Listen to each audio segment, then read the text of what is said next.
O Senhor esteja convosco. Proclamação do Evangelho de Jesus Cristo, segundo Mateus. Naquele tempo, disse Jesus aos seus discípulos: Vós ouvistes o que foi dito: amarás o teu próximo e odiarás o teu inimigo. Eu, porém, vos digo: amai os vossos inimigos e rezai por aqueles que vos perseguem. Assim vos tornareis filhos do vosso Pai que está nos céus, porque Ele faz nascer o sol sobre os maus e bons, e faz cair a chuva sobre os justos e injustos. Porque se amais somente aqueles que vos amam, que recompensa tereis? Os cobradores de impostos não fazem a mesma coisa? E se saudais somente os vossos irmãos, o que fazeis de extraordinário? Os pagãos não fazem a mesma coisa? Portanto, sede perfeitos, como o vosso Pai Celeste é perfeito. Palavra da salvação.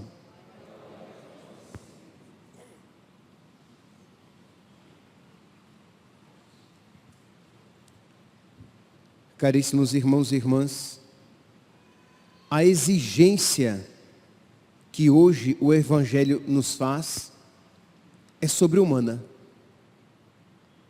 Amar os inimigos, rezar por aqueles que nos perseguem. Não é algo espontâneo em nós, não é uma atitude espontânea em nós, mas o motivo desta exigência do Evangelho, dessa exigência de Jesus, não é uma questão ética, mas é um motivo teológico, para que sejais filhos de Deus. Isto é, não se torna filho de Deus de um dia para o outro. Eu sei, calma, vocês podem dizer, mas padre, mas quando somos batizados, nos tornamos filhos de Deus. É verdade, mas aqui acontece uma dinâmica do já e do ainda não. Tornamo-nos filhos de Deus quando somos batizados, mas essa semelhança, ela precisa crescer gradativamente. Então eu amo o inimigo e rezo por aqueles que me perseguem, porque, versículo 45, assim vos tornareis filhos de Deus. Então, eu amo porque eu sou filho de Deus. Eu amo para que eu seja filho de Deus. Eu amo para que eu me torne cada vez mais filho de Deus. Então, é uma realidade que ela vai acontecendo pouco a pouco. Por quê? Porque se eu recebi a vida do Pai, quando nós somos batizados, nós recebemos a vida de Deus. Então eu preciso amar. Eu preciso usar o amor que Deus me deu, o amor que Deus derramou nos nossos corações, porque o amor de Deus foi derramado nos nossos corações pelo Espírito Santo que nos foi dado no nosso batismo. Então, nós vamos progredindo pouco a pouco no amor de Deus. Agora, claro, meus santos, recordemos-nos, amar o inimigo não significa compactuar com o mal, concordar com o mal, negar a verdade, mas significa que você não vai permitir que a maldade do outro determine a qualidade do seu amor.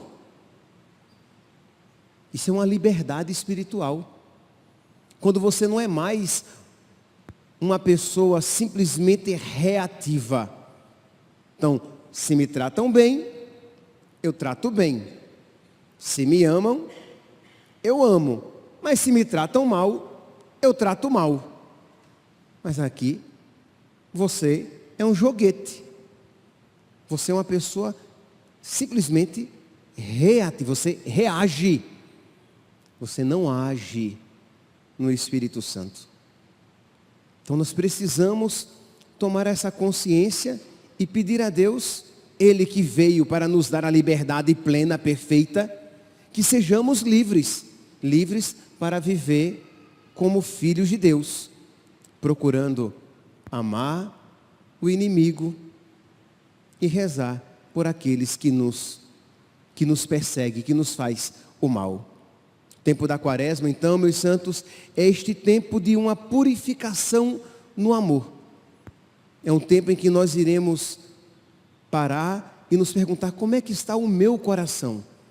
Eu tenho de verdade agido segundo a vida divina? Eu tenho agido como um filho de Deus para que eu me torne cada vez mais filho de Deus? Ou o meu coração é um coração mundano, muito mais parecido com o coração do diabo do que com o coração de Deus? Quem é, meu santinho? Pensa um pouquinho. Quem é a pessoa, ou então quais são as pessoas que você tem tentado evitar? Cujos nomes, quando você escuta, desperta até um ressentimento. Tá bom. Não é que você quer matar a pessoa, mas você não... Aquela pessoa embrulha o seu estômago. O seu coração é parecido com o coração de nosso Senhor? Você tem que se analisar. Não fique pensando numa pessoa muito má, lá atrás, bem distante de você. Quero que você pense naquelas pessoas com quem você convive, às vezes até na sua casa.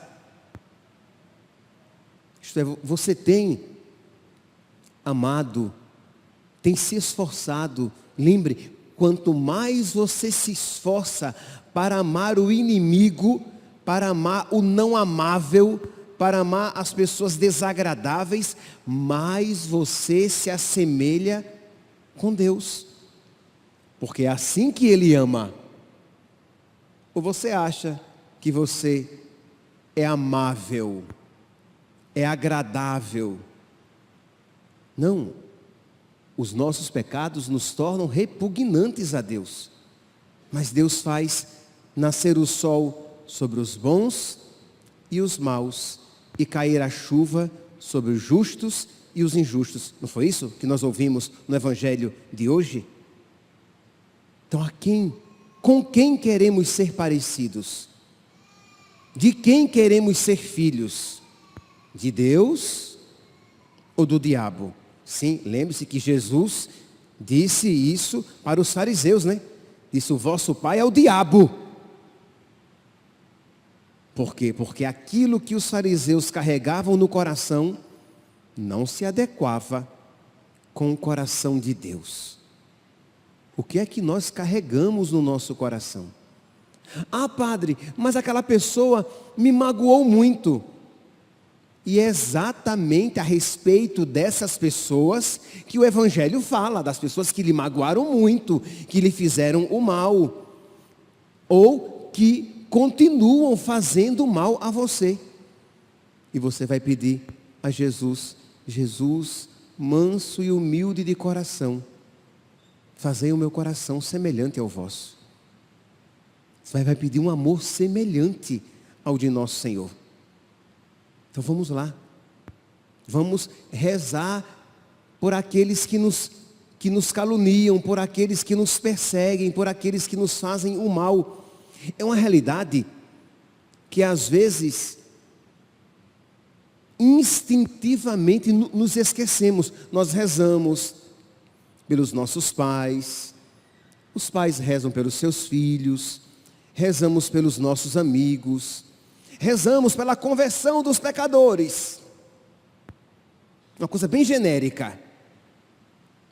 Mas você reza dando um nome àquela pessoa que lhe fez mal. Você reza: Senhor, abençoa aquela pessoa.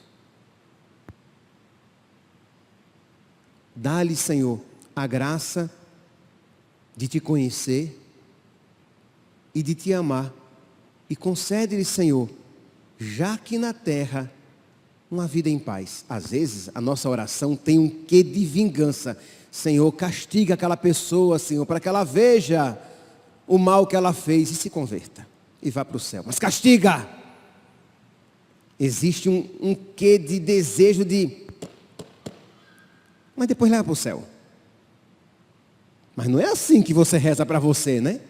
Você não diz assim: Senhor, me castiga bem muito, para que eu aprenda e vá para o céu. Você diz assim: Senhor, converte esse meu coração que é tão duro, que é tão ruim, para que eu te ame e vá para o céu. É assim que você reza para você, normalmente. Não é verdade? Você não diz assim: Senhor, manda um câncer para mim, para que eu veja que essa vida é passageira, e eu aprenda a colocar somente em Ti a esperança. Você não reza assim. Senhor, que eu sofra um acidente e fique aleijado, eu que tenho caminhado para o mal, que tenho usado as pernas que o Senhor me deu para caminhar no caminho do pecado, para que eu veja, Senhor, que o pecado não traz felicidade. Não é assim que você reza. Você diz assim: ô Senhor, tem paciência comigo, que eu sou tão ruim, mas me ajuda, Senhor, para que eu me converta, para que eu te ame. Ora, é assim que você vai rezar pelos seus inimigos. Senhor, ajuda fulano que está se afastando de Ti, para que ele se converta e já viva aqui na terra um pouco daquela felicidade que um dia ele vai viver no céu. Concede, Senhor, muda aquele coração, Jesus. O Senhor pode. Você tem rezado pelos seus inimigos, pelas pessoas que lhe fazem, que lhe fizeram o mal? A gente esquece. A gente reza no geralzão, mas dá o nome à pessoa. Mas quando você começa a rezar pelo seu inimigo, mas rezar com o coração de Jesus, o seu coração começa a ser transformado. Que você começa a amar, a querer para aquela pessoa que lhe quis o mal, o bem que você deseja até mesmo a si próprio. Nós ouvimos no Evangelho de ontem, de fazer pelos outros o que você gostaria que fosse feito a você. Vamos lá, meus santos. Vamos pedir a nosso Senhor esta graça de uma transformação do nosso coração. Amai os vossos inimigos, rezai por aqueles que vos perseguem, para que sejais filhos de Deus, filhos do vosso Pai que está nos céus. Que hoje, meus santos, ouvindo esta palavra, recebendo a Eucaristia, nós sejamos configurados ao coração de Cristo. Para que é que a gente ouve a palavra? Para conhecer e amar a Deus. Então, para ter comunhão com Ele. Para que é que eu recebo a Eucaristia? Para fazer comunhão com Ele e amá-lo e conhecê-lo cada vez mais.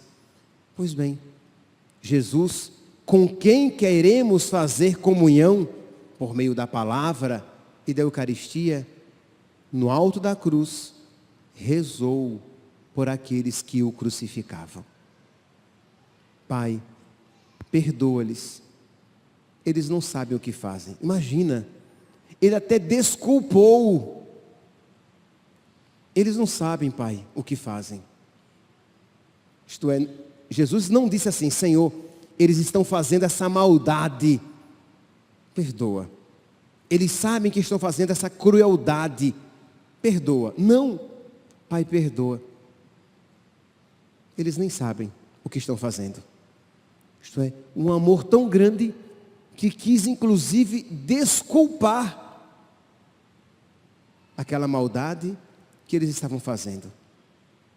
Que neste tempo da Quaresma, então, nós analisemos, perscrutemos o nosso coração, para que nós aprendamos, com a graça de Deus, a amar os inimigos e a rezar por aqueles que nos perseguem. Louvado seja nosso Senhor Jesus Cristo, para sempre seja louvado.